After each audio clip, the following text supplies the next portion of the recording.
नमस्कार मित्रसोनी म्हणी लघुकथानं नाव शे आवडता पोरगा. एकदा माय आहे ना, तिनं आंडोरना संगे बजारमा जास. 5-6 वर्षना पोरगा राहतो. माय बजारमा जास, एक हातमा आंडोर रास पोरगा रास आणि एक हातमा मोबाईल रास.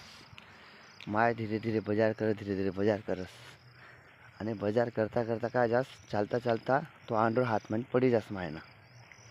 बरोबर. माय त्याला उठाडस त्या पोरगाले आणि लगेच पुढे चालायला लाग जास.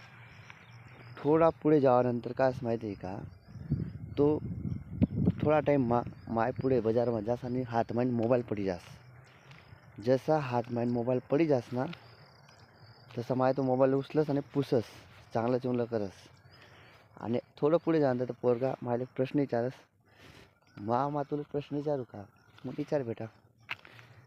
म्हणजे मी जर पडी गऊ तर तूने मला साधा झटकं बी नाही, म्हणजे मला घाण दखी बी नाही, चेहऱ्याला लागणं, पायाला लागणं काही.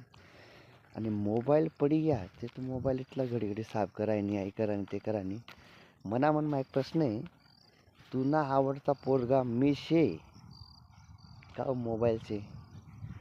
मित्र सोनी मायनं ते पोरगानं ते उत्तर ऐकेच नाही. माय असं खजील होई जास्त की आता काय करा न बुवा. म्हणजे विचार करा की आपल्यासाठी पोरगा खूप महत्त्वाना शे का आजना कंडिशनले मोबाईल खूप महत्त्वाना शे.